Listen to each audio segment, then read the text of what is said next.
himself getting passed by multiple cars, as I mentioned earlier on. So Nuroff in a very precarious situation, but he often finds himself in these places. He doesn't qualify as well as he races. Up front, they are getting with Lee Aberdeen and Luca Varani not very far apart at all here. But I just want to see how Alistair Haig deals with Marcello Kessler coming around the old hairpin.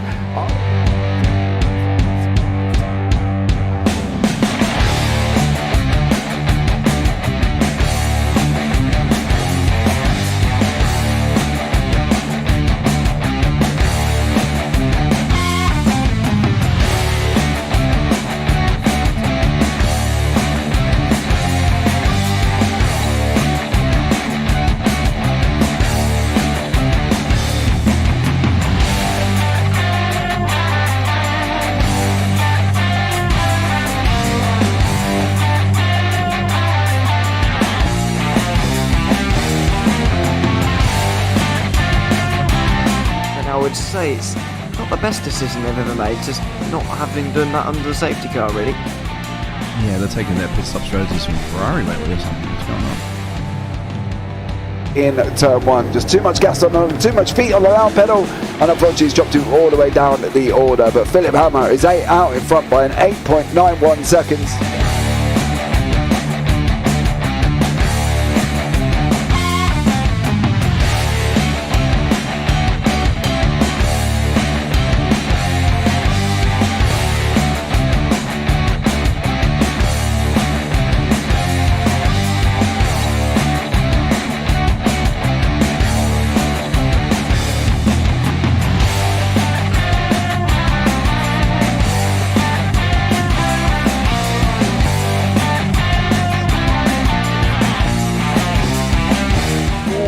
Dan Michael is a wall there, sir. And definitely doesn't want to be hitting that earlier on as well. Difficult, the understeer is in the dirty air through that final corner because it's such a long corner and you get dragged off into the grass very easily. He'll have the slipstream down it towards the chicane. Peterson was briefly alongside, but that slipstream has saved him and kept him in third. Yeah, Varani now lost a little bit of time to Aberdeen, about half a second. Peterson is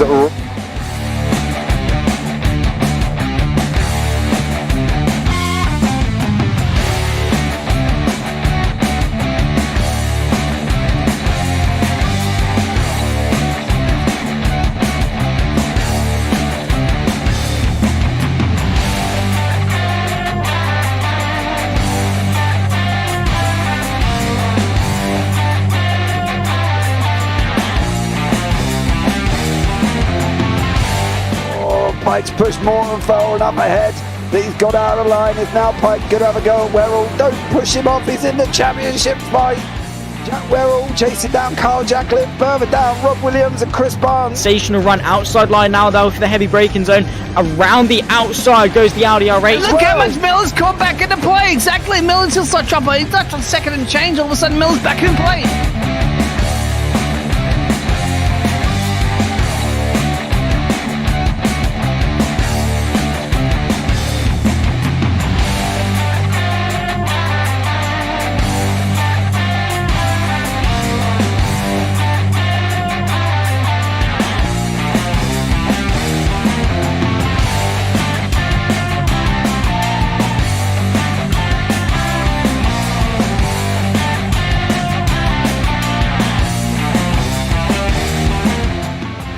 Moving on to the back end of Phil Jocelyn. So there's been a lot of movers and shakers in this first 2 laps here for race. Absolutely serious racing league. Everybody's a lot have fun. Yeah, It's all about the entertainment, so I hope everybody is enjoying themselves out there in the chat. We know that Ron is been enjoying himself watching. Dear. The Burger King machine's off into the grass a little bit there. Is that really bunching up now?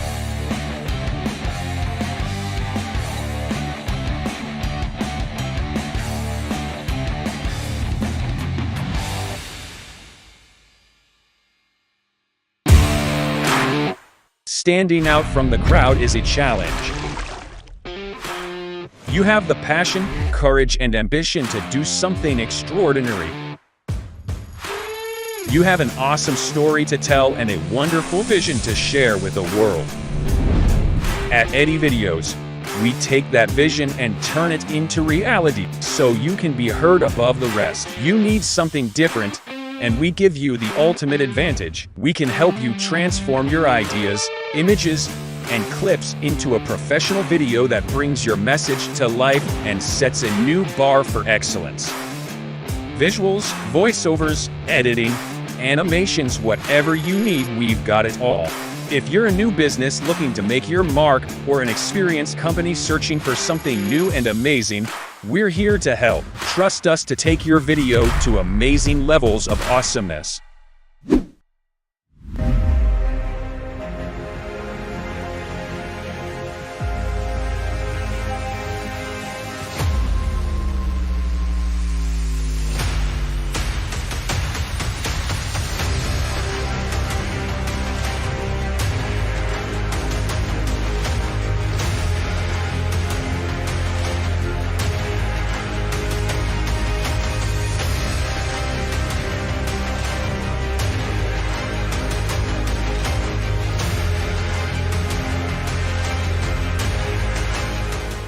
Does he have it? Medeiros is going to get it. Look at Tyson.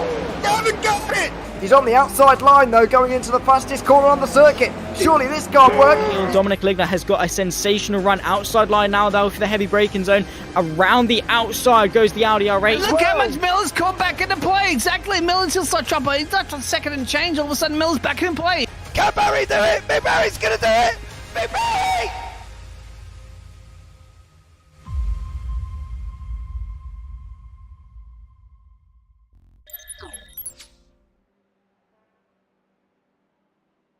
Hello everybody and welcome back to the Radical Race Series for round 5 of our championship. It's season 4 of 2023. We're at Spa as we go into the second third of our season. This very, very long circuit, but a trip back to Europe once again for this iconic venue once more. 7 laps for the opening race of the evening, the sprint race, and then 11 for the feature, just one shorter than what we got at Road America 1 week ago, where we saw some fantastic racing that I hope you all joined us for 1 week ago, because it was certainly worth a look. We're back again, though, another round of this series. My name is Ewan O'Leary. I'm alongside James Parfitt here for this round of the championship, and we are pleased to be back for the final season of 2023, and it is now round 5. This season's getting on already, really, but we've had some great racing within it already. Just over a minute left in practice before we get another round of our championship underway, with qualifying and the 10 minutes coming up very soon. Yeah, it's going to be an interesting one. Spa, as we know, is traditionally long, and I know I read earlier on when I was in the session that somebody put on there, "I feel like I'm bored of Spa," he said, with the comment underneath saying you go past one corner, then you have to drive 30 minutes to the next one. So I think, to be fair, Spa is one of them circuits that so overused in the officials. It's so overused in sometimes leagues as well, because obviously they follow the officials. You know, I don't know. I don't mind it, but some people find it a little bit meh at the moment. I think they're slowly going off the likes of Spa. Yeah, maybe finding it a little bit too much, and I can understand that, but I do still like it as a venue, I've got to be honest. There's Luke Maxwell going around slightly.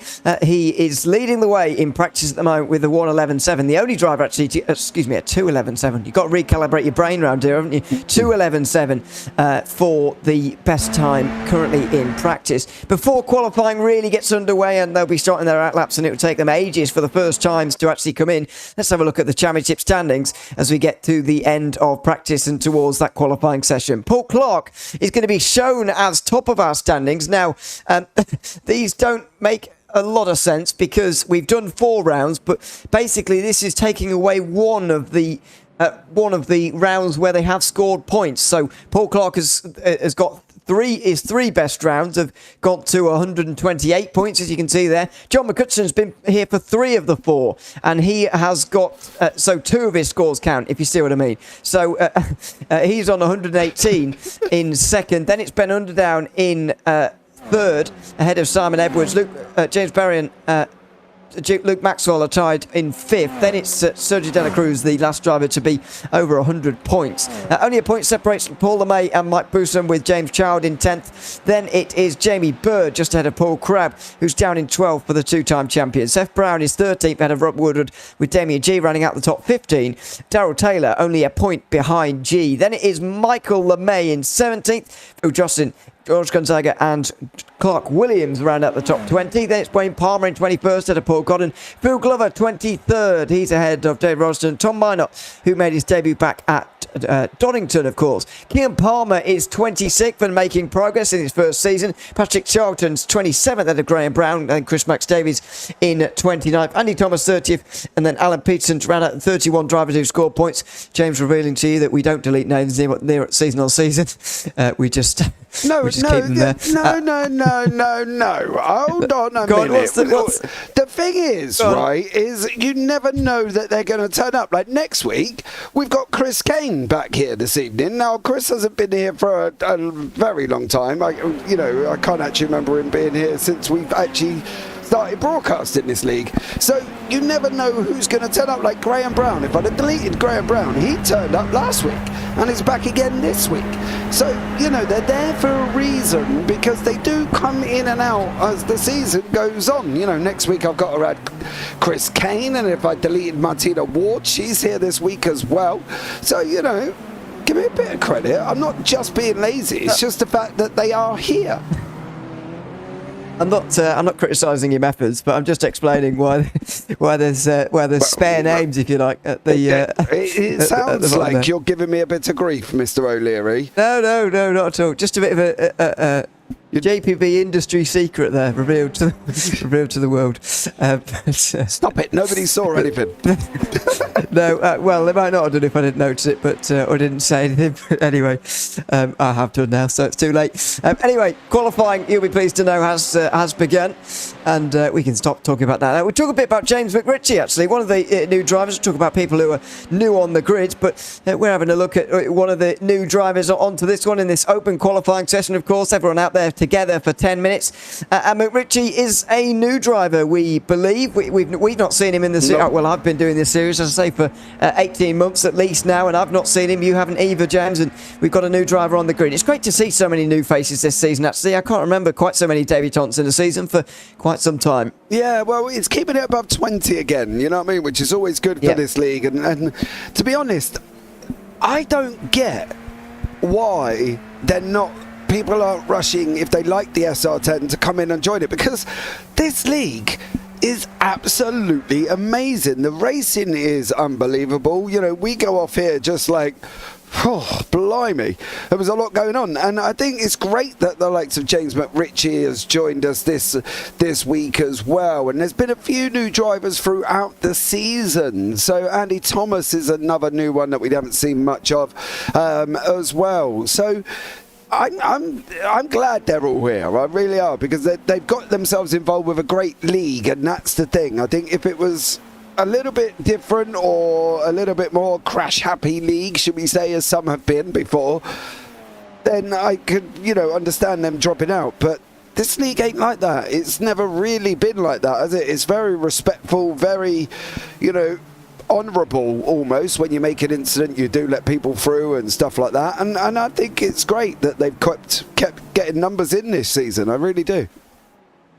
Yeah, I do as well. Luke Maxwell immediately, by the way, back to the 211s that he was doing in practice, which is very impressive for an opening lap time, by the way. But I totally agree. I mean, very rarely do you see arguments at all between people in this league, and that is particularly rare in esports and sim racing to see in a league, and it's very refreshing indeed. I mean, as people may well know, obviously we do a lot of different leagues, a lot of broadcasting, of course, over the course of a week. But I would say most frequently, actually, over the course of a week, for me anyway, this does provide the best racing that I commentate on all week. Not saying it's every single week, of course, that would be impossible, but quite frequently, and certainly more frequently than any other league that I do. So you've got to take your hat off to all of the guys and everyone who is involved in this league, not only driving, but of course, organising and admin behind the scenes as well. You've got to take your hats off because it's absolutely fantastic. And now we've got the numbers to go with it as well. Sometimes in the last couple of seasons, we've been, down to the low teens maybe for a round, particularly towards the end of the championship where it's a track where people don't really like it very much and they don't want to buy it, and sometimes you can get a low turnout. But this season it's been fantastic. We've had over 20 on multiple occasions. We've got it again here tonight, which I suppose you would maybe expect at Spa, but even so hasn't always been commonplace in this league, and it's wonderful to see that we've got these drivers out there for the moment. Luke Maxwell currently leading this session, and he's gone 2 times purple as well on this second lap of the session. He currently holds this pole position by about 3 tenths as we go over the halfway mark already in this qualifying session. Yeah, it's strange that we've only got 4.5 minutes. They're only going to get 2 more laps, some people. Others might get 1. You can see Maxwell here is putting purples on the board, and I think this is going to be another improvement on that 2:11.885, to be honest. I wouldn't be surprised if it's a 2:11.5 as he's going to go over the line. I am surprised he goes out an angle and doesn't head straight up the side of the circuit. But I think that's Paul Clark there as well. 2:11.7, so Maxwell does go quicker. Oh, no. It's Paul LeMay. Sorry, Paul James. LeMay. Oh, blimey. Of course it is.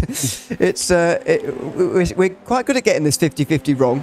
Yeah, I know. But, I think the problem is we spoke to Paul last week and we asked him, please make your car stand out. And, well, he didn't. And the reason we're getting it wrong, guys, is not because obviously I wear glasses and Ewan is younger than me. It's the fact that Paul Clark is in exactly the same livery, bar the roll bar colour. We must remember the white is Paul Clark. The blue is Paul LeMay. Okay? Okay. So, yeah, I can see the white roll bar there. How obvious is the light blue for Paul LeMay? Well, you can see the sort of thing above his head there. It's a dark blue. It's a dark blue. Okay. There you go. Okay, well, I can see that it's not white, at least. Yeah, I guess that is dark blue. So, yeah, that is true, but picking that out from a distance at speed, which is often where we have to pick these names out from, it just gets a little bit tricky. But anyway, we'll get past that. James Barry goes over the line, by the way, into 3rd place, and what an impressive season he's had so far. James Barry, not a driver you'd expect to see him at I know those standings there just had him in 5th place, but I rate him a lot higher than that, I've got to be honest. That is only counting 2 of the races he's been at, by the way, for James Barry. He scored an average of 54 points over those 2 races that have counted, and that is impressive. When you think it's a maximum of 65, that's a good 85% of points that he could have got from those 2 races, if you want to look at it like that. So he's done very well in a season where I wasn't expecting him to stay quite so near the big names of McCutcheon, Maxwell and Edwards. We're expecting to fight over this championship. Maybe there'll be a 4th contender we weren't quite expecting. Yeah, I'm hoping we do, because Barry has got the pace, and I think that's the thing. He has got the pace. He's been up and around there as well, so it's great for him as well. But let's welcome everyone in YouTube chat as well. Phil, welcome in. Thank you so much. Tubbsy Malone, hi all. Hello, welcome in. AK Customs, who I figured out is, I only figured out because he told me, is Wayne Palmer. He says he'll be back next week as well. Phil's also put those that can drive, those that don't commentate, and those like me who cannot commentate, watch. I know what you mean. I know what he means, but I don't think the wording's quite right. Well, I think it's just the way that you read it in your head. But yeah. Is there commas that's supposed to be in there that I'm missing? Yeah, maybe. Well, maybe I'm just imagining commas and it's making sense in my head. I don't know. But yeah, I do understand, because yeah, you're right. If I was a better driver, then I would be driving. But there we are. Try my hand at that. But oh, I got it now. Those that can drive. Yeah, there you are. Yeah. And those that don't commentate. No, those that don't there's supposed to be a comma between don't and commentate, I think. Yeah, those that can if you want to be particularly correct. Those that don't commentate, and those like me who cannot commentate, watch. There you go. Those that can drive. Those that don't commentate, and those like me who cannot commentate, watch. But I got there in the end. So I'm good. We're pleased about that. That's victory number We're one. doing so evening, well at the for beginning us. already, aren't we? You know what I mean? We're off to an absolute flyer here up in the We are. JPB. James Barry, by the way, was on a bit of a flying lap there. You may have seen him across the line. 2:11.8 from him. Actually went really close to pole there, but Luke Maxwell never really been in doubt this session. No. Paul LeMay's put in a good one as well to get into the 2:11s, and that puts 3 drivers below the 12s, and that's 3 times more than what we got actually in the opening race or the opening practice session of the evening. You may have noticed John McCutcheon, by the way, in the practice server there. He may well have done, but he's now watching Scotland play Spain in the football. So he told us earlier on, or last night, I should say, that, or put in the Discord anyway, that unless the result was sure for a Spain victory and Scotland were getting hammered by half time, then he would be on the sidelines for this particular race, and it's still 0-0, so he's still watching. I'd imagine. So yes, good luck to them. Luke Maxwell will be on pole though for this race at Spa, and James Barry, only half tenth behind, will line up alongside him. Paul LeMay and Paul Crabb will line up together on row 2, and what an opening showing from James McRitchie. 5th place for him, and he'll be alongside Mike Busan. Then it's Graham Brown and Sergio De La Cruz. Michael LeMay and Seth Brown round out the top 10. Good qualifying from Michael LeMay there, actually, by the way. Paul Clark's outside the top 10 again, unfortunately. Ben Underdown in 12th position. Better second, sorry. And further back, it's all gone wrong. There you go. we're going to have to go back to this again.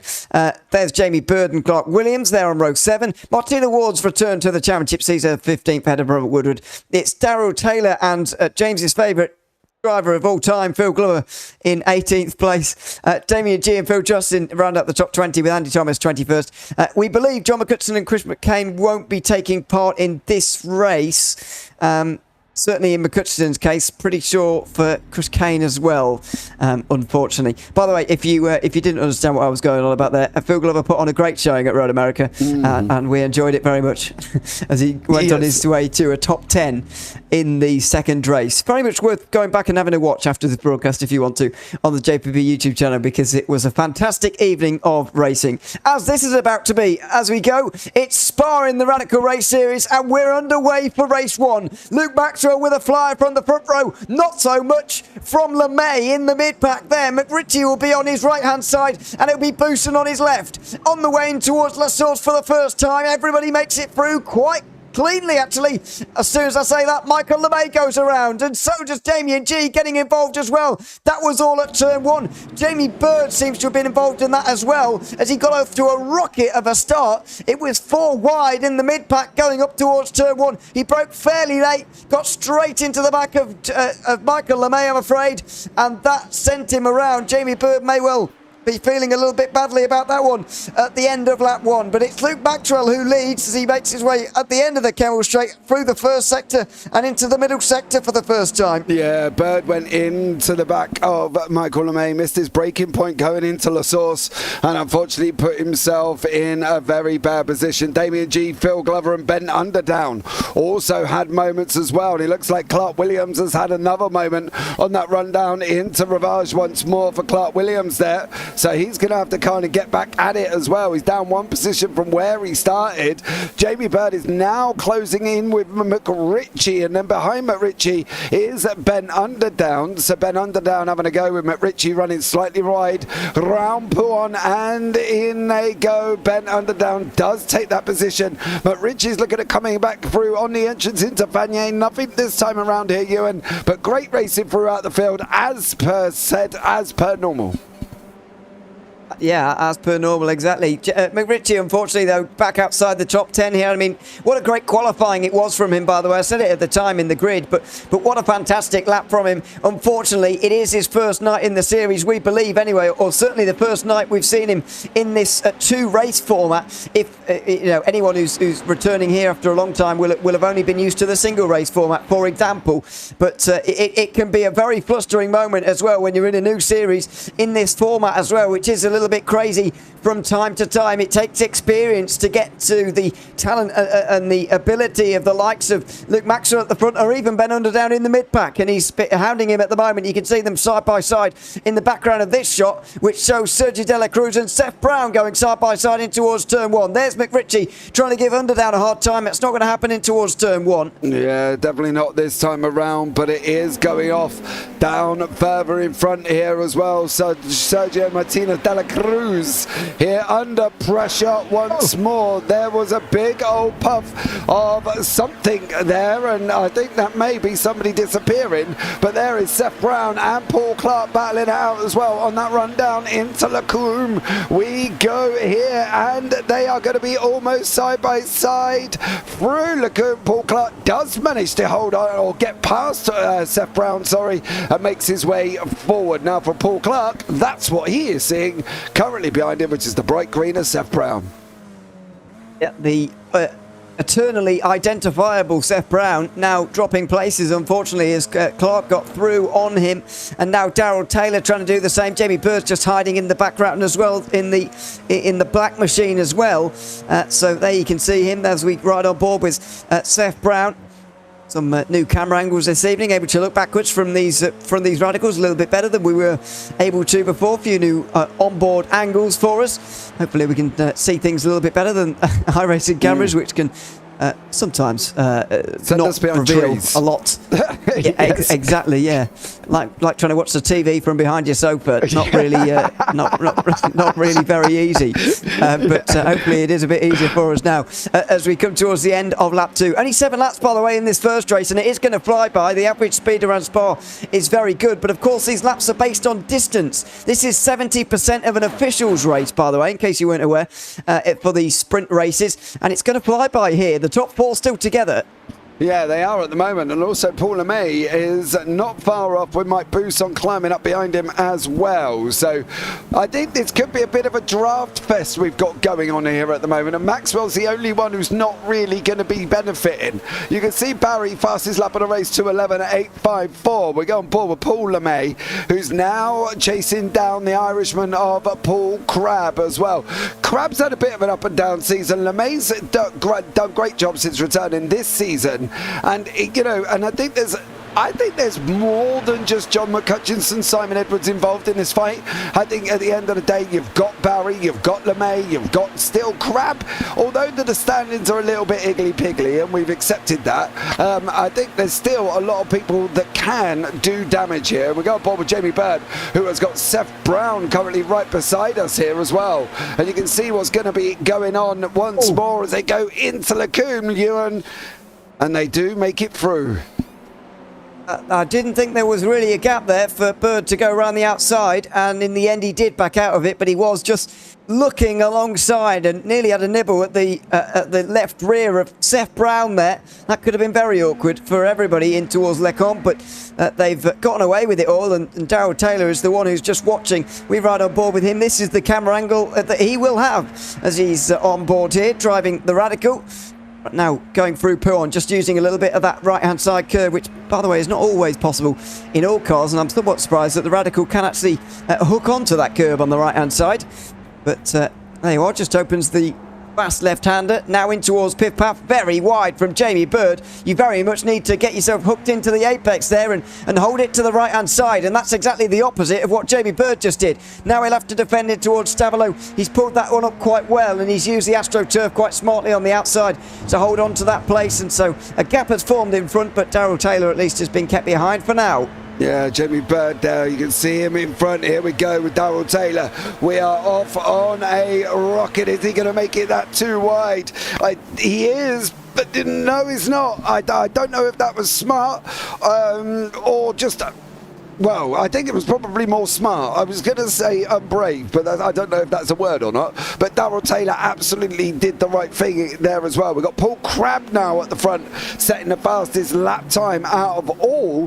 They're slowly dropping off Paul LeMay. He's going to have to be careful. He's getting out of that kind of draft range. It gets to about a second, 1.2, it's going to be over. Barry, Maxwell and Crabb now going at it, and and this is the battle for the 3. And I'm thinking Paul Crabb is not going to be waiting very, very long. Oh, here we go. Where's he going to go, though? Because Barry's on the right and Maxwell's on the left. And he's going to get to the outside. Brakes a bit early, though. He'll just get off the brakes and then have to tuck in at the end in towards Lecon there as we go through the halfway mark of this race. 3 laps complete out of the 7, of course. And so Crabb still in 3rd position for the moment. I don't think LeMay has got the pace to stick with these guys. Bousson has already shown that, unfortunately, he definitely has not. And that is a shame, but it should be a top 5 for Mike Bousson here at Spa. I'm somewhat surprised that Luke Maxwell hasn't been able to put this to bed yet, because he got off to a great start and had more than half a second as they got into the middle sector for the first time. He couldn't break the slipstream, and now he's got Barry and Crabb to worry about, both of whom are at least as quick as Maxwell in the race. Yeah, they definitely are as well, and I think that's the thing for Maxwell. He's not managed to get away, which has allowed everybody else. Now, don't forget, you've only got to stay 7, 8 tenths, and you're going to get drafted forward. And I think for the Barry and Crabb, they probably, and this isn't detrimental to Paul Crabb or James Barry, they might have only been being able to stay with Luke Maxwell because of that draft, because they're getting pulled along. And that's the thing, and they've got to just keep on with it. Barry's just got to keep going, keep plugging, closing in down through Blanchimont. You can see them heading down now, and they've just got to keep going here. Barry is trying to attack. Maxwell went on the defense there as well as they go in through the bus stop and out the other side now, Ewan, and you can see they're still mixing it up. Now look, Jamie Bow! No. Oh, what a mess that is. An absolute mess, and I think McRitchie was involved in there somewhere as well, I'm afraid.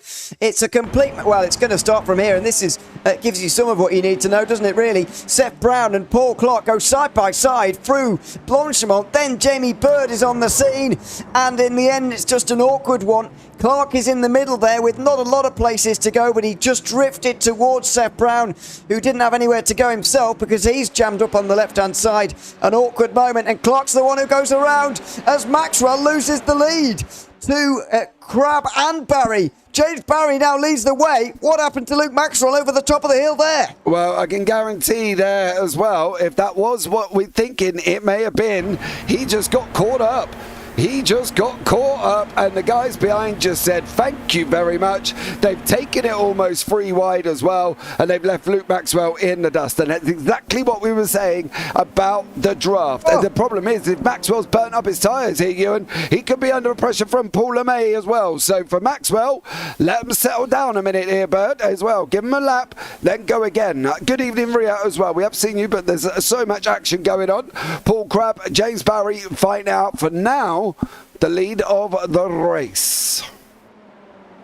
Well, that is remarkable. Luke Maxwell, after leading the whole way so far, all 4 laps have been led by him in race 1 so far. Now he falls back to 3rd and is struggling to stay with these guys. It's almost as if Barry and Crabb have been sat behind him waiting and knowing the moment when they can strike has been on the horizon, and now that the moment is upon them, they've totally taken it and they're running away with the lead. I think Maxwell has just about held on to the slipstream for now, and this will help as well. Crabb goes around the outside of Blanchimont very nearly. He tries to, and Barry will have to defend him towards the bus stop chicane as well. It will be late on the brakes for everybody. Crabb with no way past. He'll tuck to the outside, then the inside again. It's a good exit. Well, I was going to say it's a good exit. He just lost the car at the very end there as Crabb was getting onto the front straight. Now it's all going to be on here on the Kebble Straight and in towards Lecombe for the 6th time of asking in this race.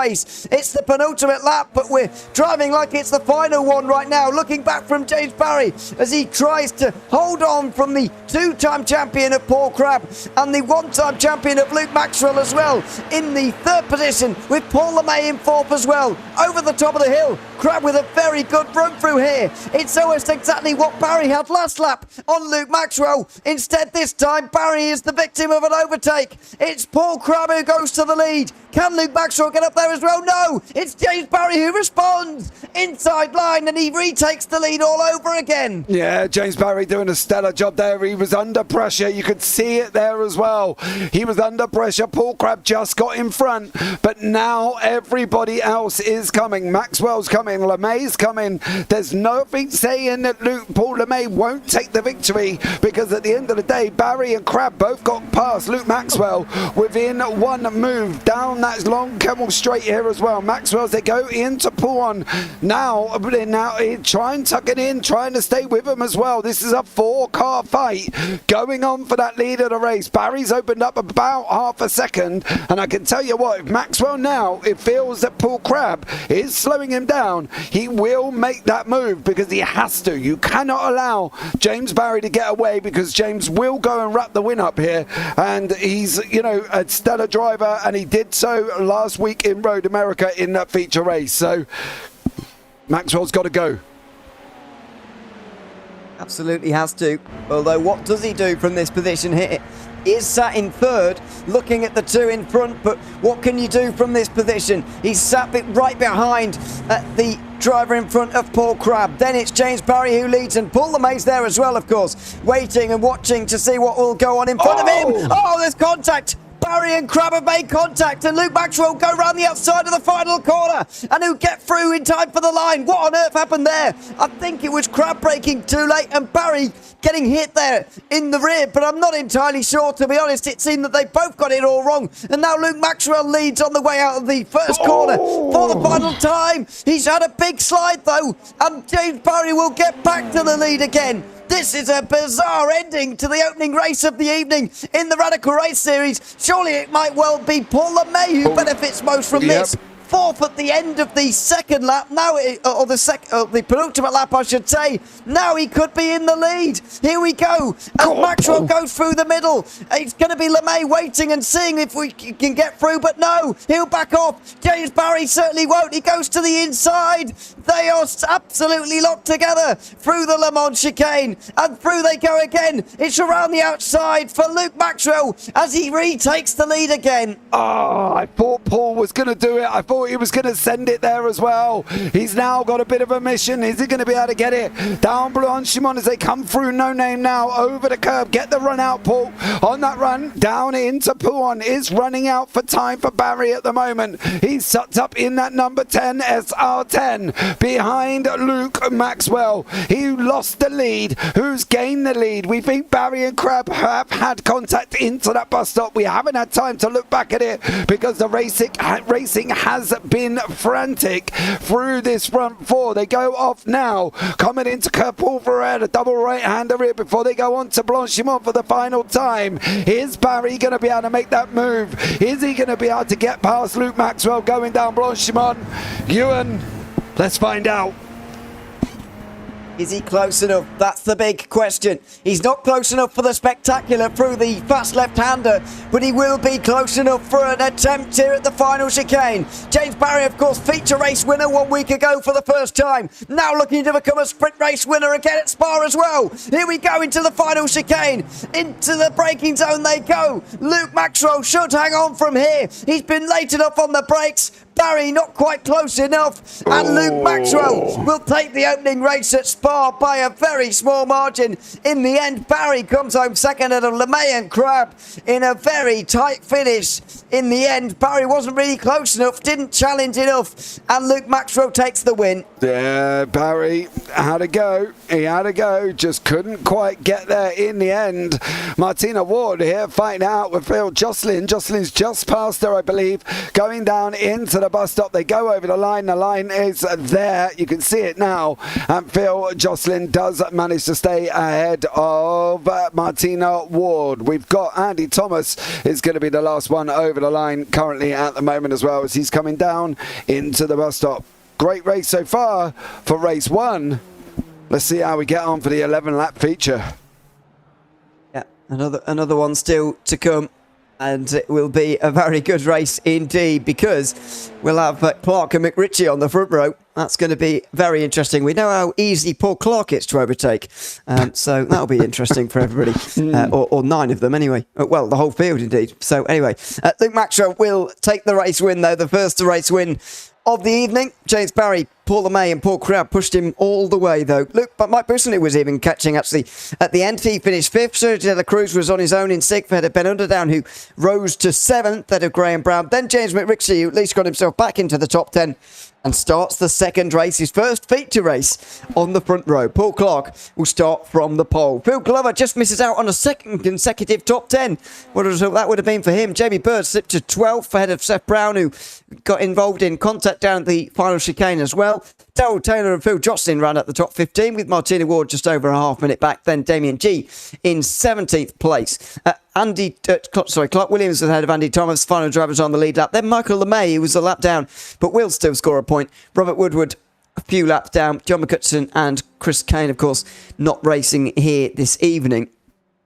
By the way, the Scotland match nearly finished, but I don't think McCutcheon's going to take part in the second race either. What a first race that was, though. It's going to be Clark and McRitchie on the front row for the second race, though. The top 10 has been reversed, and this is going to be possibly even more interesting. Yeah, it's going to be a very nervous time for James McRitchie. How is he going to cope with the fact that he's going to be on the front line for his first ever race in the Radical Race Series? Nerves, and probably more nerves for James McRitchie. So, yeah, let's see how he gets on, see how he copes with everything here, and see if he can get away. Now, we've also got Paul Clark, and we know Paul Superwide, Mr. Paul Superwide Clark is the name in the Discord. He's super wide for a reason there, Ewan, and not the most easiest man to get past.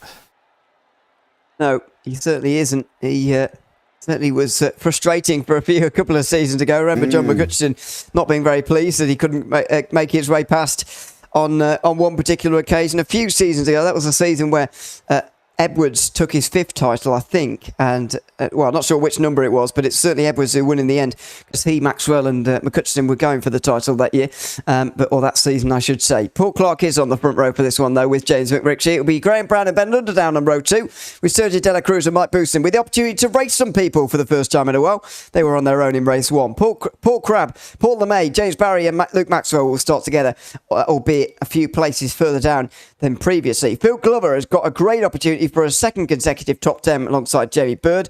Then Seth Brown and Darryl Taylor on row 7 ahead of Phil Jocelyn and Martina Ward.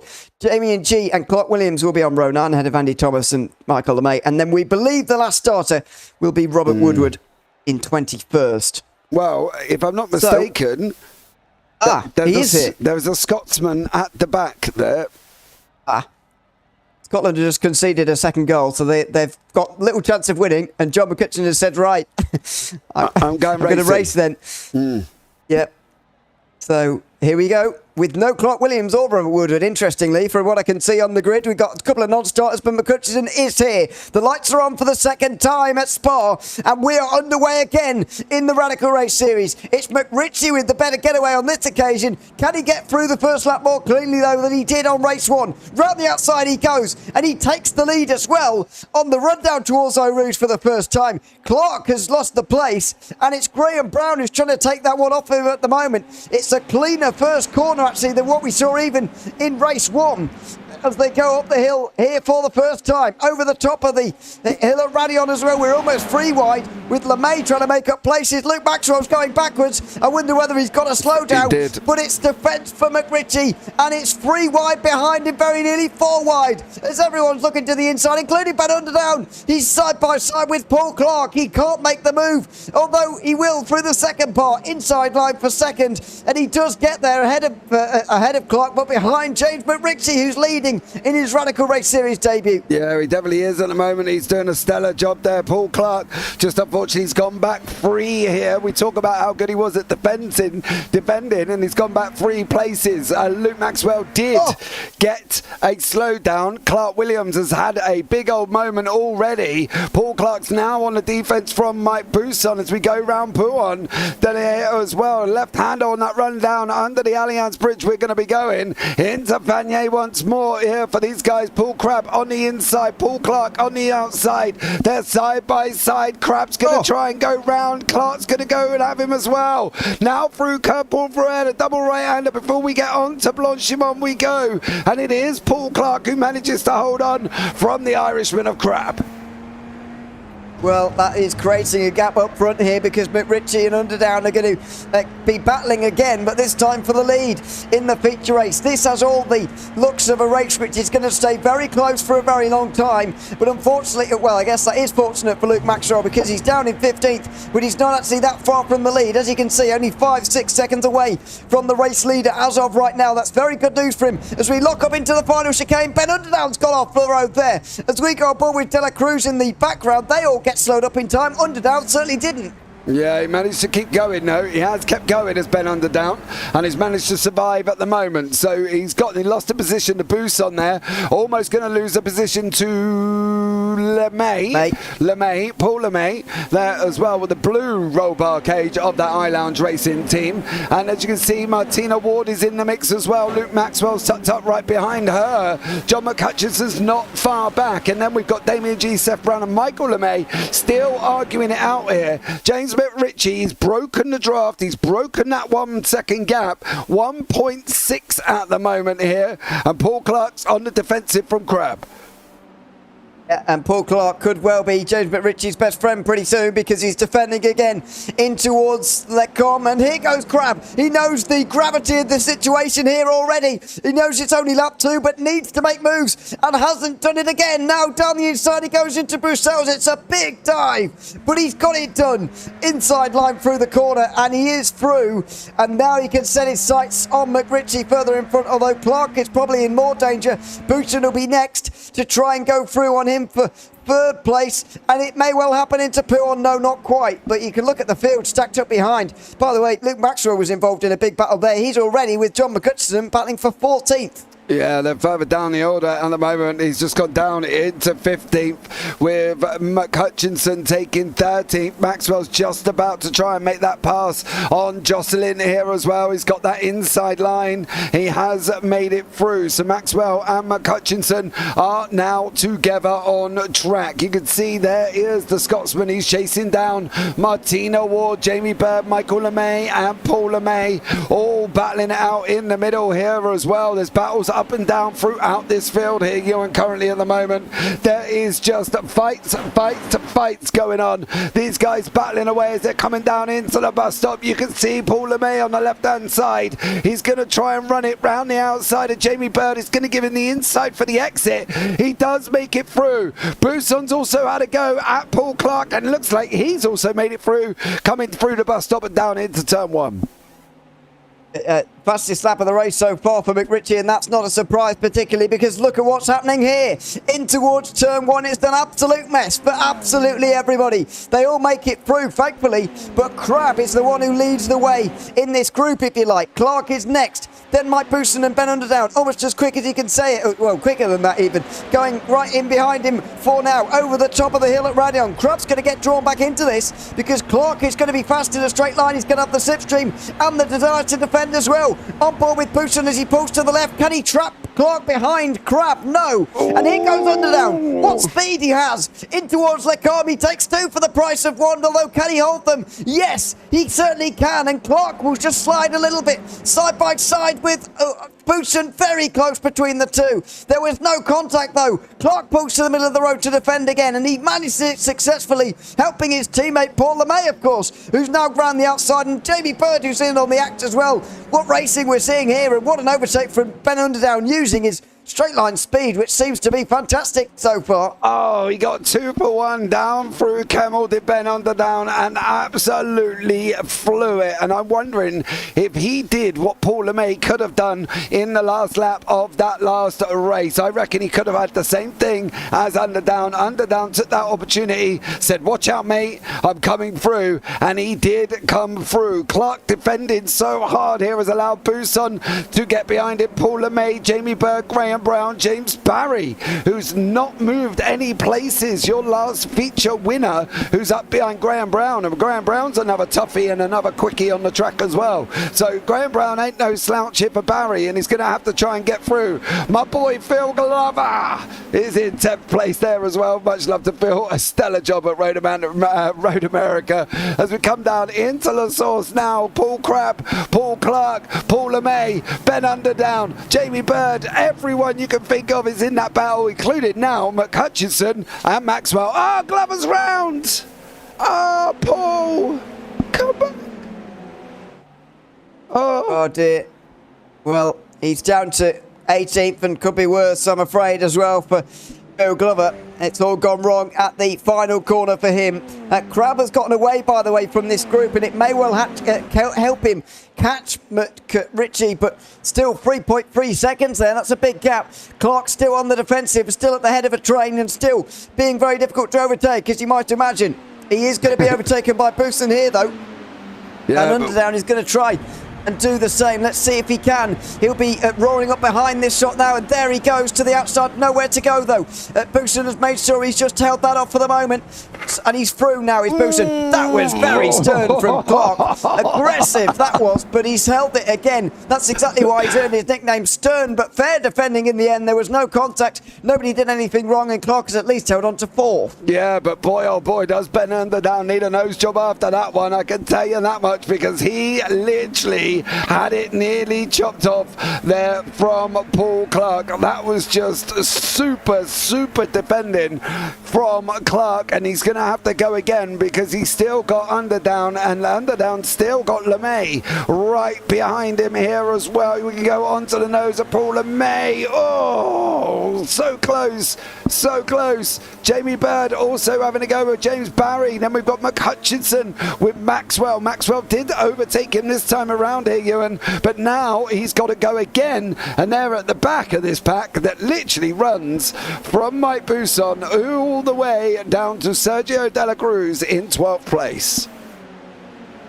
Yeah, it's a very big group of cars here, it has to be said, side by side through Blanchimont now between Clark and Bousson. Still can't be overtaken here, Clark, and even when he does, he just retakes it again into Blanchimont. This time he's got it, and 4 wide in the background, very nearly. LeMay is in the middle of all of this, and down the inside is Underdown, and James Barry as well. They're still 3 wide. Underdown is in the grey and red, with the darker grey and red of Barry on the right-hand side of the shot. The two of them now locked together. LeMay has been overtaken by them both. Jamie Bird pushed down as well. Maxwell and McHutchison are now in this group as well now. Maxwell looking up the inside of Bird in towards turn 1. That didn't happen on that occasion, but they'll just have to wait for another straight. What racing we're seeing here at Spa this evening. It's been absolutely fantastic so far, and there's still more than half of this race remaining in race 2 of the Radical Race Series this evening. Underdown under loads of pressure. Barry already alongside. Now goes LeMay on the left-hand side as well in 3 wide. Bird tries to go through, there's contact. He's going to go through the middle, is he? Through into 3 wide. We go right now. Maxwell trying this one as well. They're 3 wide and round the outside again. Oh no, there's contact. In contact. Maxwell and McHutchison have made contact, but they've carried on. It's Jamie Bird who's come off worse, I'm afraid, and this is how it happened into Lecombe. Yeah, he tries to go through the middle, and then I think there's contact with him and Barry. Oh, Barry starts it. Barry goes round. Bird tries to avoid him. McHutchison and Maxwell there as well. Sergio De La Cruz unfortunately got caught up in that as well. And I think Jamie Bird was trying to avoid the spinning James Barry, and unfortunately spun himself there. So not an ideal scenario for him. McHutchison might as well go up. He's up 15 places at the moment, sitting in 7th.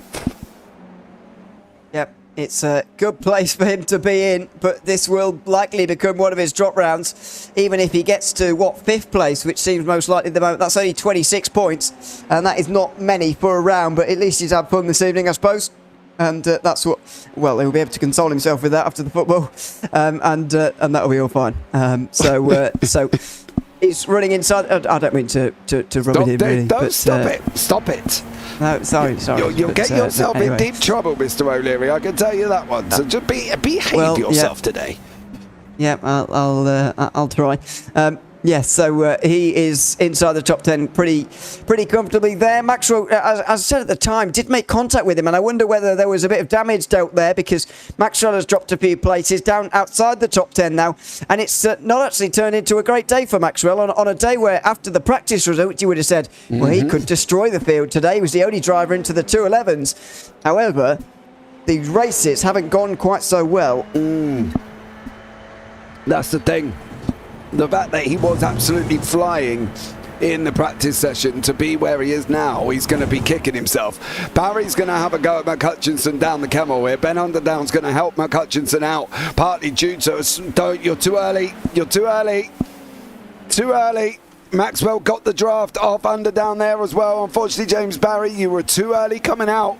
You should have let him pull you a little bit more forward because he was going to pick it up. Barry! Underdown, that's twice. He's definitely in the plastic surgeons now, isn't he? He's definitely got no nose loss done here as Underdown nearly lost it again. Well, he's been involved in a lot so far in this, in both races actually. He was battling with McRitchie for most of the first race of the evening, and now the second one as well. He's been battling with everyone.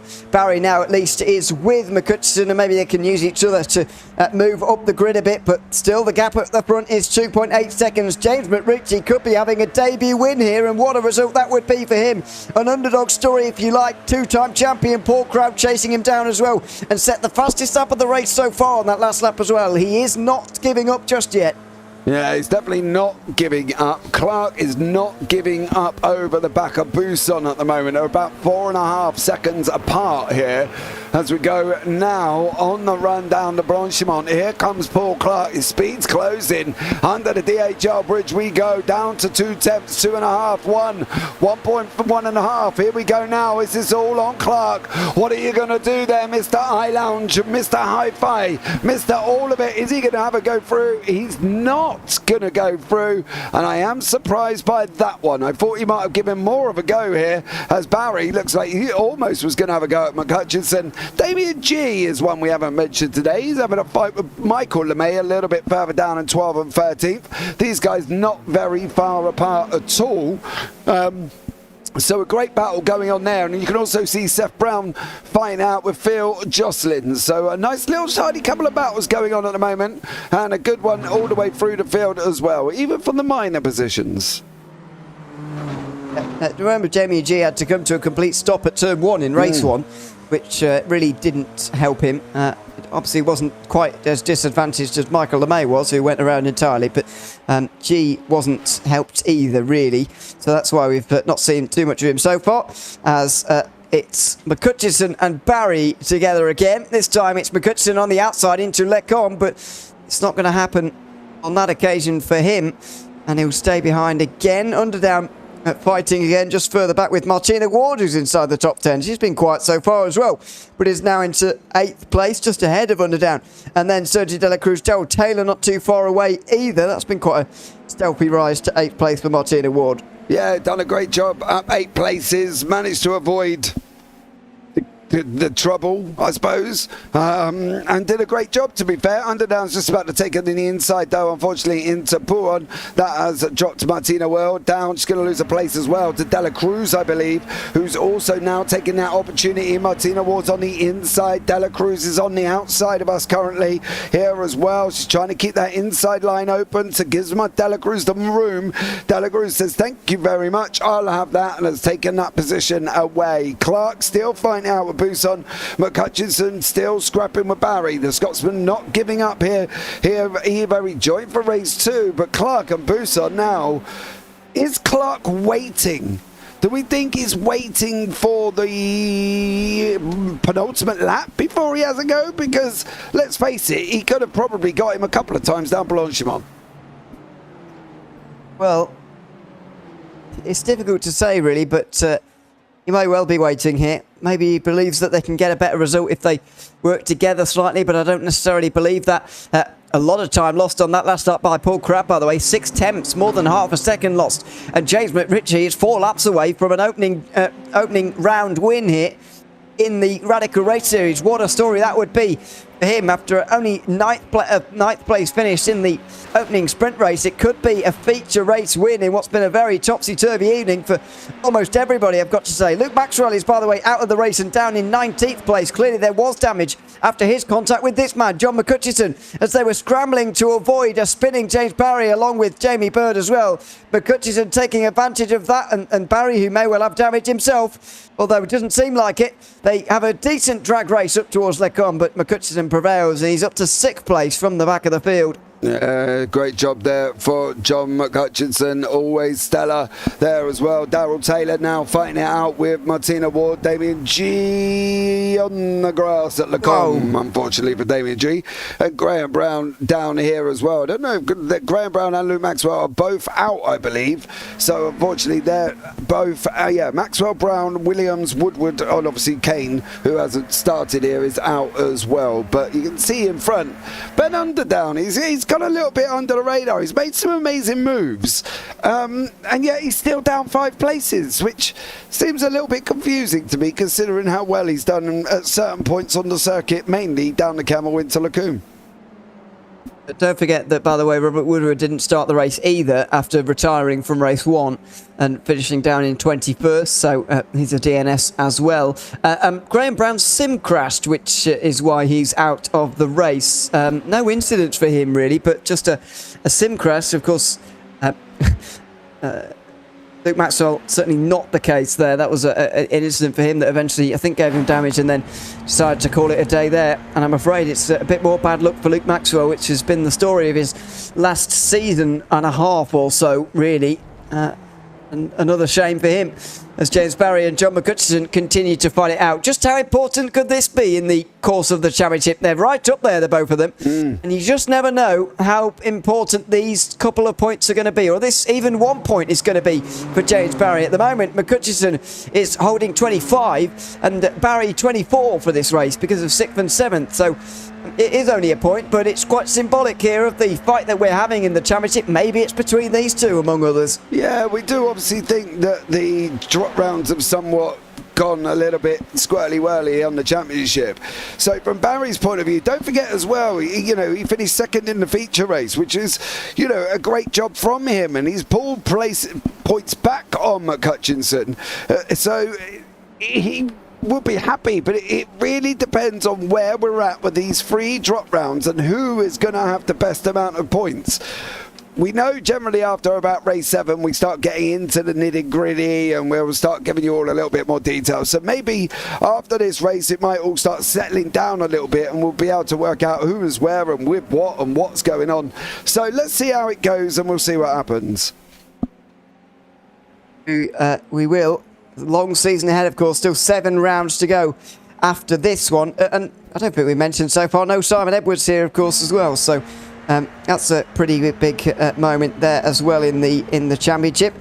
Paul Crabb sort of resurrecting his hopes again. It's sort of lurking on the edges of the championship fight at the moment, but this is sort of this was resurrecting them slightly. So we look at Daryl Taylor out of the final turn. I've got a funny feeling this could be possibly where Graham Brown's sim went a little bit tongue, because all of a sudden Brown lost like 11 positions or something. So he goes here, and then I think, right at that moment. So not an ideal scenario going through La Source with a load of cars around you.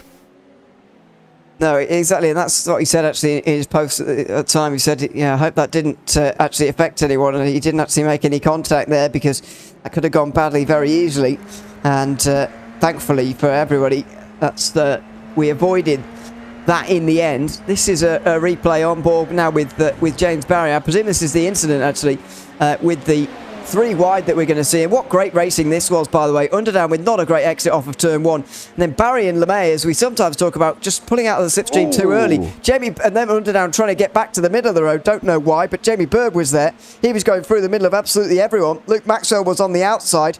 It was Barry who just went too hot into the corner, really. And in avoidance, Bird either turns across Maxwell or Maxwell turns and gets into Bird, depending on which way you look at that, and 2 cars end up going around. That was close. Barry again defending, this time to get ahead of John McCutcheon. Yeah, I think that was more Bird trying to avoid James Barry. So he's made that quick decision to come to the right. And unfortunately, Luke Maxwell was there. So whether or not that was a misinterpretation of the gaps between Jamie Bird, and Luke Maxwell, possibly. But I don't think Maxwell was quite innocent. I don't think he's quite guilty. I think he's more innocent in the fact that Bird has gone right to try and miss the fact that obviously James Barry had spun, so can't really blame Maxwell on that one. I don't think. I think that's a little bit more of Bird moving over in front of Maxwell, why he's there, and obviously not expecting him to come across. It's always a difficult situation when you're having to react to all those things happening quite so quickly. And unfortunately, a couple of cars end up going around as a result of that. Jamie Bird is still in the race. However, further down, and Luke Maxwell is that's the only one who's not in the race anymore from that incident. Daryl Taylor's been in the pit lane. He's back to 18th now, and Andy Thomas presumably has been to the pit lane at some point in this race as well. He's down to 17th now, and Taylor very close to actually being a lap off the lead lap at this stage. But into the final chicane now for the penultimate time. James McRitchie is still leading the way, but this battle between Barry and McCutcheon will not go away, and it may be that mistake there from McCutcheon that prevents him from getting ahead of Barry on the last lap. Yeah, this is what Daryl Taylor did. Oh, no. It looks like he's had a big old moment. It looks like we've had about 3 crashes here for Daryl Taylor. I've got a funny feeling he's spun it up coming on to Blanchimont. The rear left here is going to get onto the curb, and I wouldn't be surprised if he gets a little bit loose somewhere, because this was the site of his first incident. He's had to jump back to the pits. So whatever went on with Daryl Taylor, he's done a pretty good job of it himself. And I'm wondering, who's that in front? That is Buson. On board with Barry. Yeah, I'm not quite sure why all of a sudden Daryl Taylor's not. Hold on. Hold on a minute. No, come on. Daryl, where you at? There we go. It should be this one here that's caused Daryl Taylor the problem of where he went off. Oh, that bump there. That bump is very, very vicious, by the way, on the right-hand side of that curb, where you obviously don't want to be generally, because it generally means things have gone wrong. And it does look like McCutcheon was too far back to go through. I think we've got our answer with Paul Clark as well. He wasn't waiting to go through on Booston, just couldn't manage it. Hold on, Mr. O'Leary. We're not quite there yet. Wait till he gets on to Blanchimont. I have faith in Mr. I Lounge Racing, Mr. Paul Superwide Clark here. Mr. Bruce Springsteen followed him all around Europe. Here we go, watch, and now here we go. Come on, Paul, don't prove me wrong. Have a go, son. Have it for Paul Clark. Let's see if he can get there. But further up front, by the way, James McRitchie is losing a lot of time in these last couple of laps, mainly down to nerves, I would imagine. But on his Radical Race Series debut, he's going to take a feature race win. It takes some drivers seasons and races upon races to get to this mark, but he's going to get there in his very first event. It's going to be side by side for third, and Booston is going to hang on. But further in front, it's a debut win for James McRitchie at Spa. What a drive from him. 1.7 seconds at the end, despite losing a second on that last lap to Paul Crabb, who's going to finish in second place. It's James McRitchie who takes a feature race win at Spa, and what a debut performance from him. Yeah, absolutely stellar job. There's nothing better than coming in, getting a debut victory, and this man can sit back and be made up to the world. He has done it here. He did do a great job getting that victory. He got it out front. Who cares? The last lap was full of nerves. The right leg was twitching, the hands were shaking, the brake pedal felt like he was trying to push a ton of bricks down, and trust me, he was very, very nervous there, but he's done a great job. Last finisher, we should have Andy Thomas here, who's got the run down onto Blanchimont, but a great job from McRitchie. Come on, you can't ask for better than that on your debut. No, you can't. As I said before, some drivers wait a very long time to get that feature race win, or even a sprint race win. But, well, you can argue amongst yourselves which one's easier. But James McRitchie has managed it on his very first attempt, and what a drive from him as well. Fair play to him. Hopefully we'll be able to chat to him at the end of this one, because he fully deserves the race win. at the end of 11 laps around here at Spa. There goes Andy Thomas over the line for 17th place. Darrell Taylor will be a half minute back, and then we can look at the results. But a slow ending to that one, but it was great racing throughout. It's everything we expected from Spa, really.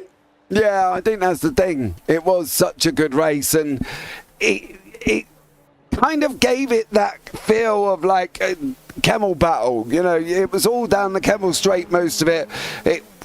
And it was, I think, most of it down the camel straight. I believe there was probably a couple of more overtakes down into Lacombe, but it was that battle of the rundown and the draft, Ewan. And I think that's probably what Spa brings as such as well, because it is quite difficult to get past Pouon unless you're brave. Maybe down Blanchimont into the bus stop if you're lucky. But yeah, I think it was a good, interesting race. But the final results are on your screens, sir. And it's James McRitchie who takes the win. Paul Crubb second by only 1.7 seconds in the end, with Mike Bousson third. Paul Clark and Paul LeMay round out the top five. James Barry held off John McCutcheon in the end to finish sixth. Sergio De La Cruz, Ben Underdown and Michael LeMay round out the top 10. Martina Ward just missed out on that top 10. Seth Brown finished 12th. Then it was Damien G just within half a minute of the race winner. Phil Justin, Jamie Bird and Phil Glover with the final drivers within a minute. And then Andy Thomas in 17th place. Darrell Taylor was the last of the finishes in 18th. Luke Maxwell didn't quite get to halfway in that race. He finished 19th ahead of Graham Brown, Clark Williams, Robert Woodward and Christopher Kane, who we know, of course, didn't take the start of the race. Well, what a fantastic drive from James McRitchie at the moment. We do have someone in the interview room who doesn't represent any name that we've got on the grid. But I'm going to... Should we presume that is... I think that is James McRitchie, yes. Okay, well, we'll take a risk and pull him in. Chat to him. Call him James, and he might be called Bob. Let's see. we could be talking to anybody, but someone just pretending could just chat to us. But anyway, JJ McRitchie. There's got to be James McRitchie. I tell you what, I've given up. Just doing it. I've pulled him in now. Doing a play on words. Maybe, but it would be easier if James had his name as his Discord name, Mr. McRitchie, to make it a little bit more simple. Wasn't going to mention it. Sorry about that, guys. Sorry, wasn't going to mention it, but it's because I'm always crashing, so they call me Ripty. Oh, okay. Well, certainly not true this evening, was it? I mean, how was that felt to take a win in the feature race here this evening? About 1.7 seconds the gap at the end. How was the second race? Yeah, it was great. I had a good start, and luckily, I think the guys got held up behind, because I think a lot of the guys behind are a lot quicker than me. So I was just glad to hang on, really. I got a bit of a gap and just kept it steady. So, yeah, I enjoyed that. And how did you find the first race as well? I noticed that you qualified relatively well, but often new drivers take a bit of time to get up to speed and maybe start at the back, not intentionally, but qualify towards the back for the opening race of the evening or whatever it is, and then move through or whatever. But you qualified quite well, and then we're sort of involved in that midfield battle throughout race one. How was that sort of learning experience, if you like, getting into this one in race one? Well, yeah, forget about the tyres, because I haven't done much racing this season, in the last 6 months or so. And of course, I come straight in qualifying mode, went through Eau Rouge and just cut the corner and got a slowdown, so it put me in the midfield. And then there was a couple of contacts which slowed me down. Not intentional or nothing, everyone raced clean. So just a bit to learn, really, for the second race, and I did. So I was quite happy about that. Just to give us a bit of a background on you as well, we know a lot of the drivers now quite well because they've been here for a very long time, but you haven't, of course. What's your background like in sim racing here for the last year or so? Have you been involved in iRacing long? I've been on iRacing for quite a while, but I've had a couple of years out, just like coming on and off, really. And I did a lot of the Skip Barber Monday nights. I raced for Asymmetric with Abdul. You probably know Abdul. I'm in the same team as Abdul, and somebody told me about the league, and I thought, you know what, I'll just give it a go. I'm trying to do a lot more racing now as the winter draws in. I'm looking forward to it. I don't know Abdul. Who is Abdul? Oh, Abdul is he's a streamer. You probably know him. He's Abdul Amari, his name is. Nope. Yeah. Sorry. No. Anyway, that's all right. We're glad about that. Course.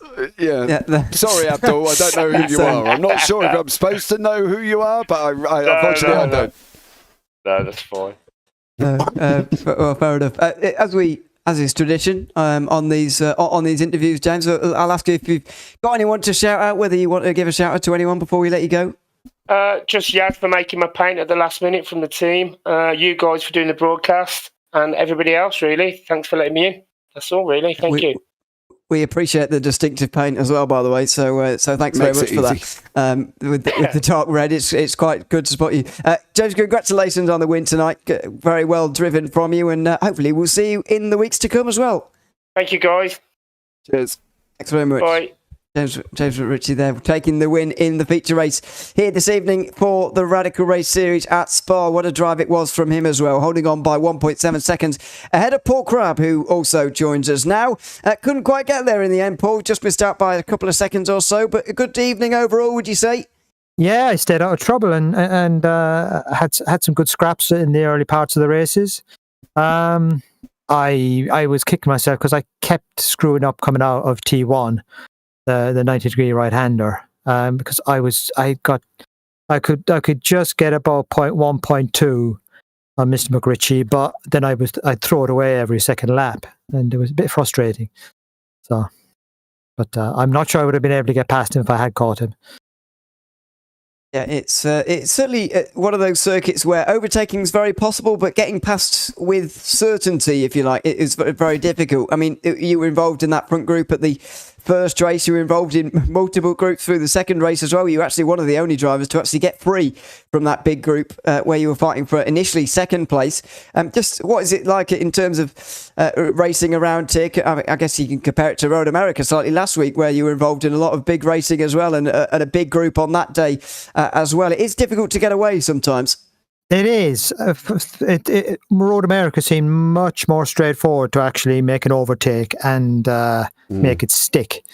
Around here, you think you should be able to get away easily, but the draft cuts in, and if someone keeps it clean in the twisty stuff, they can stay with you and just keep in touch all the time.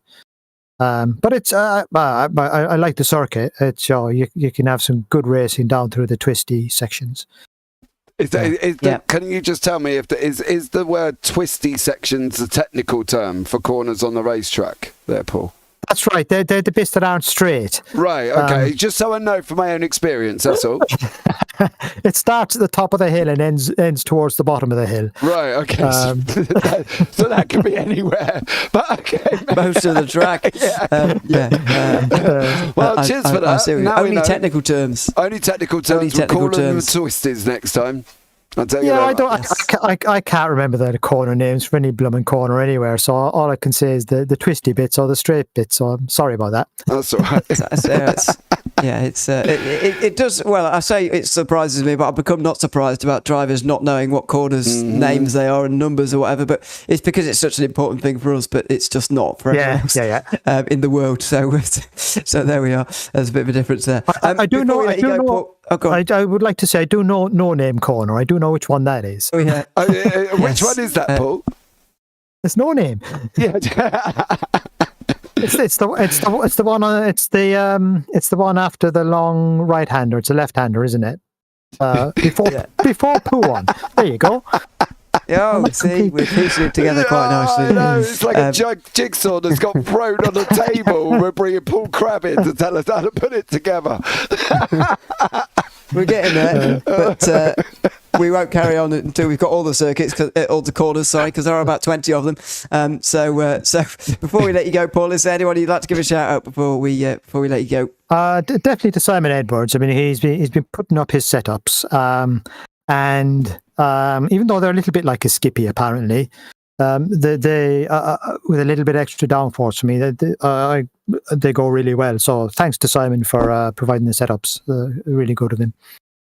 So yeah, it's a testament to him, and of course not even here this time, but there we are, continuing to provide setups in the Radical Race Series. Of course, congratulations, Paul, on a successful evening overall, second place in the second race, and we'll hopefully see you next week.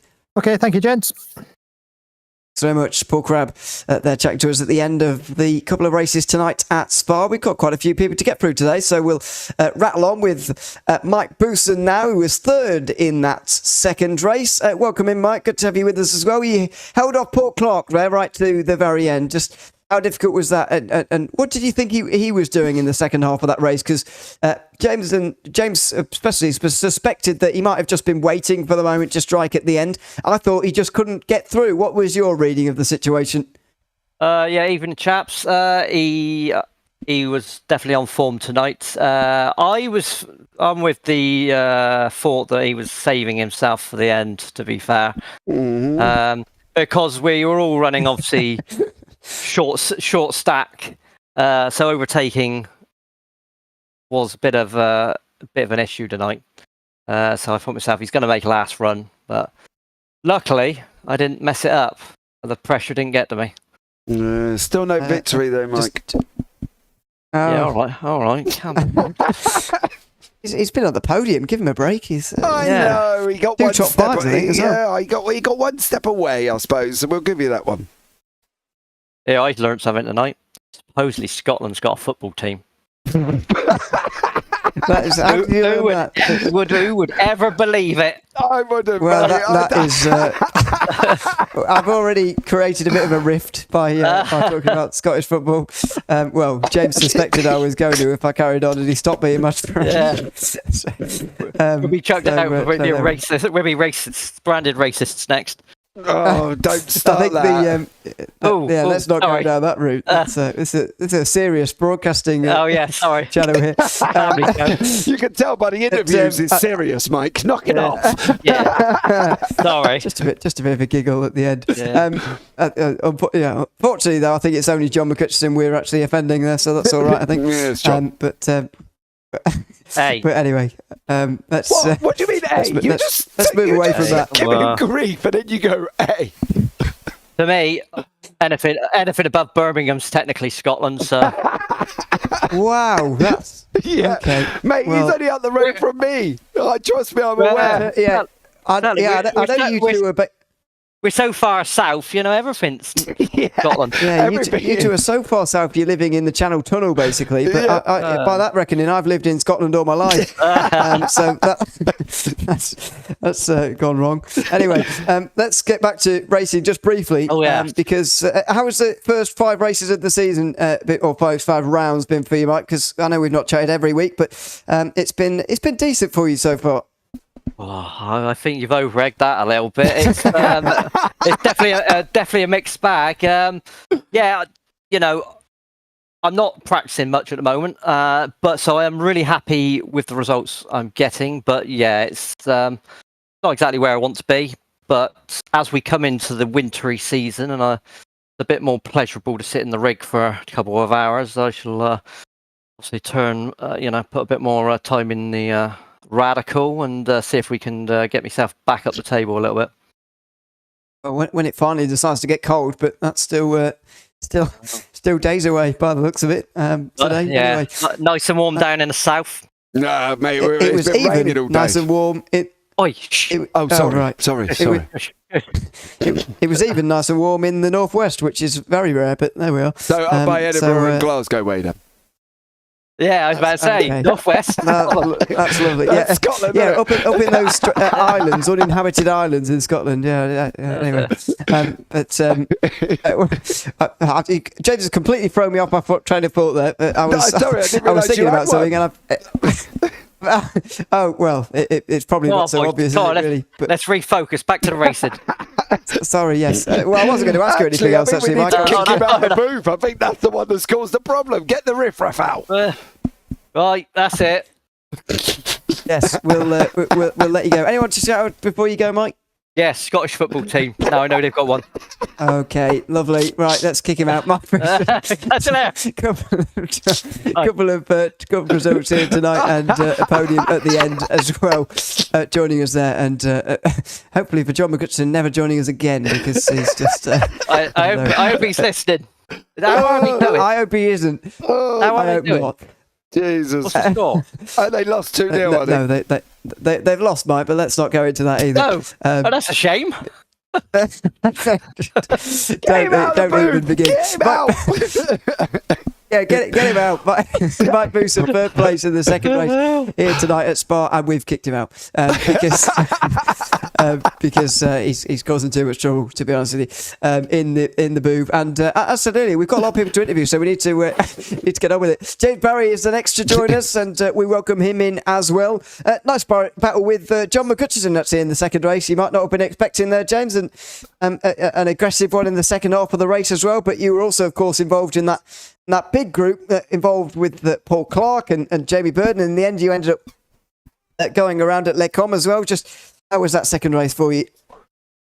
It was a brutal race. The first half of the race with everyone in the slipstream, and I was using short gears and quite a high wing. And I don't know if I made a mistake in doing that because it was a complete stalemate on the straights. Like I just couldn't make any progress at all. I was really frustrated. And then we had that incident. I've watched it back, and it was 3 wide. I moved a little bit to the left. Jamie apologised, but I said to him I moved a little bit left, and the reason I went round was because me and him made contact, and that kind of upset my car in the corner. So, it was a bit of a shame. I could have had a better race if I hadn't had done that. Oh, so was the contact? Was it? It was. Yeah. And then with John, we had a tough race, and we had a couple of little altercations. He told me what he thought of it. I told him what I thought of it. And I mean, I kind of moved across before the braking zone, and he didn't like that. So yeah, it is what it is. So you exchanged divorce valves then? He just sent a message in the group chat. Yeah. Very nice way of putting it, I suppose. To be fair, so well done for that. Overall, though, how would you sort of rate this evening? Because you have had some very good performances, notably last week, of course, which I guess you would have done very well to have gone better than Road America, I suppose. But how do you rate this one overall? Not good, because last week, I won the feature race, but the amount of points I got wasn't that good because I had a terrible sprint race. So I said, today I want to have a good result in both races, and I got the second place in the sprint, so I thought that's a great start.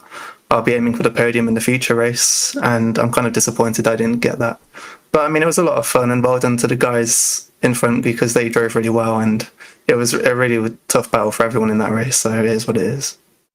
And also, it's another nearly 50 points to your name as well in the championship, which of course is still a little bit skewed because we've got drop weeks to add in, and it's only race 4. It's only round 5, I should say now. So things are still a little bit askew, but it's still nearly 50 points picked up for you at the end.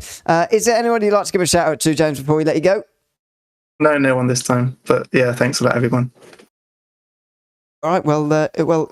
We'll hopefully see you in a week's time, James, at Road Atlanta next week, of course, and so hopefully we'll see you. We'll see you then. Yep, cool. We'll do. See you next time. Cheers. Thanks very much, James Barry, chatting to us there after second place in the first race and then 6th in the second race here tonight at Spa. And finally, of course, as is tradition, we speak to Phil Glover at the end of the evening, and we can once again now. Welcome back again, Phil. It was very nearly 2 top 10s in a row for you after taking that top 10 at Road America in the feature. You finished 11th in the sprint race. How was that for you? Yeah, well, the first race was fine, really. I think everything seemed to be going okay. Did I start 21st? I think I probably did. So yeah, second race. Do you see that? Because for some reason, either I turned in on somebody or somebody clipped me coming out of the chicane onto the start-finish straight, which put me right at the back of the... I'm trying to find it, Phil. Bear with me. Yeah, thanks, James. I think I was 11th up to that point, maybe, again. Or 12th. Maybe 12th. But, yeah. Yeah, something like that. I don't actually remember seeing it, but we are going to have a bit of a look on our screen. Hopefully, we are in slow-mo at the moment, so it might take us a while to get there. Here we go, full speed. James is listening to me. So it's the final corner. So Sergio De La Cruz down the inside. I think I turned in on him, didn't I? It's difficult to call from that angle, really. Hold on, I will. Very close, yeah. I will see if we can find a different point of view. We'll try and get to the bottom of it. Trouble in VR. Here it is. So difficult. Yeah, it's a difficult one. Tricky one, that. Yeah. I think that's both our faults, to be honest. Yeah, Probably more mine. I don't necessarily agree with the fact that just because there's a little gap, you can throw it up the inside and expect somebody to move out the way. So I would put it on both on that one. Well, more on Sergio for trying to make a gap that really wasn't there. Yeah, well, that does. I mean, at the end of the day, we do all this for fun. So it was just a bit frustrating because then it put me right to the back, which meant I had nobody to race really. So yeah, that's just the way it goes, isn't it? Yeah, so sometimes happens, I suppose. And yeah, unfortunately, it was quite spread out from there. To be fair, wherever you would have found yourself actually in the field, it might well have been a lonely end to the race anyway, because there was certainly a lot going on to split the field apart over the course of that one. But how was the battling here at Spa in terms of wheel-to-wheel racing? Because we heard from a lot of people tonight that it was actually difficult to overtake and get away from someone. And you were in the first race involved in quite a lot going on, picking up places here and there, finishing 11th, as we've mentioned. How was the wheel-to-wheel racing around here? The one bit I do remember is going between two cars.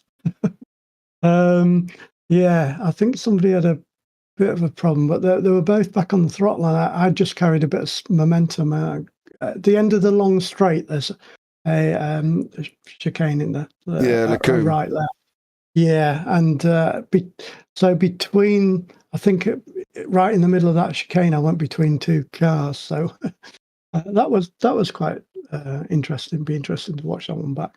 Yeah, I mean the second race, we were in quite a bit of pack, weren't we? Coming as we just watched, there was quite a few of us. I don't think anybody could make any real progress. I think we were all just packed together, and I was having to I was slowing down into what's the famous Le Rouge, just to try and give myself a little bit of extra speed to catch them up again. Because if you're following right behind somebody, it's a bit challenging down there. So yeah, it was good fun. What was the overall racing like for you guys? Was it good? Yeah, it certainly was. It certainly was. We certainly noticed that it was difficult to get away from other people, which is fair enough. But it's exactly what you'd expect from Spa, really. Just good racing overall, and probably enjoyable evening. Can't see that you were a part of it, at least in the first race, Phil. Is there anyone you'd like to give a shout out before we let you go? Well, to you guys, and also Simon. Simon's been giving me a little bit of coaching on the sidelines, so that's much appreciated. He's sunning himself in Skegness right now. Nice. I don't know about sunning himself, but yeah, that's fair enough. So we rode Atlanta, is it next week? Yeah. Yes, Road Atlanta next week. Yeah, that's an interesting track. As you could tell last week, I wasn't too fussed about doing Spa, but I quite like Road Atlanta, so we'll see how it goes. I mean, who doesn't? In my opinion, who doesn't? It's a great circuit, and it's of course where we debuted the SR10s in the Radical Race Series, so it's always good to go back there. But for now, Phil, we'll let you go. Thanks so much for chatting to us again, and we'll see you at Road Atlanta next week. You will. Yep. Take care. Bye. Thanks so much, Phil Glover there chatting to us at the end of the Radical Race Series at Spa here tonight. And that's it for us here tonight, James. It's everything we would have expected from Spa, and it sort of feels like we're returning home next week with Road Atlanta. It's the first race for the SR10s, as I mentioned, all those seasons ago, 5 or 6 it was now, at some point in 2022. Can't tell you when, but it was this... or that very circuit, I should say, that opened up the account for the SR10s, and we're back there again next week. Yeah, I love Road Atlanta. I think it's a great circuit for the SR10, to be honest. And I'm really looking forward to the racing. I think it was so difficult to overtake. Like, the guys did really kind of get it right. It was really difficult to overtake here because everybody had the draft. Then you would lose it again, and it was difficult. But I think Road Atlanta... it's going to be a completely different perspective. Running up that hill out of 1 into 2 and 3, that's going to be a difficult one as well. And that curb coming out of 5, these radicals hate that curb coming out of turn 5 down the base of the hill.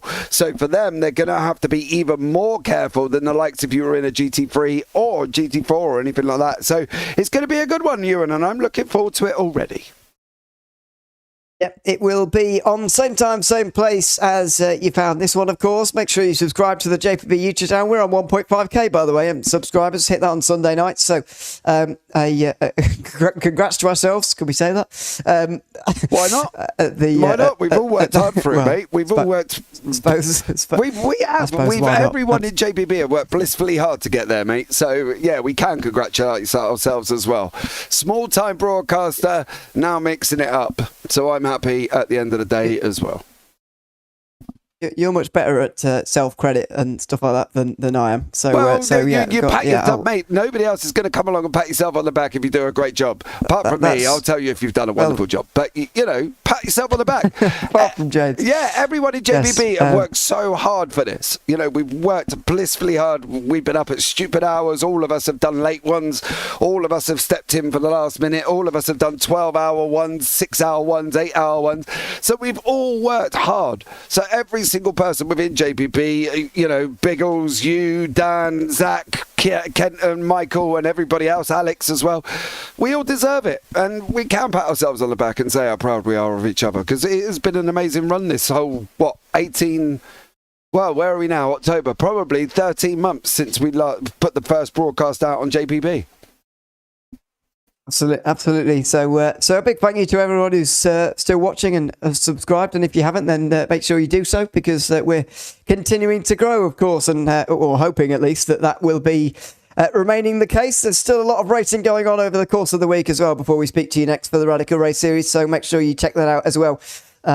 As we go, and a lot now, as James just said, we've been broadcasting for quite a while. There's a lot of racing on demand as well that you can go back and watch, as you may well have noticed if you've had a look around. But thanks very much for joining us here this evening. We'll be back for Road Atlanta again in 1 week's time for the Radical Race Series, just coming up to 9 o'clock here in the UK on Thursday nights, as we are every week, of course. But for now, we will bid our farewells. I've been Ewan O'Leary alongside James Parfitt here for this evening, and until we see you in Road Atlanta, it's goodbye for now.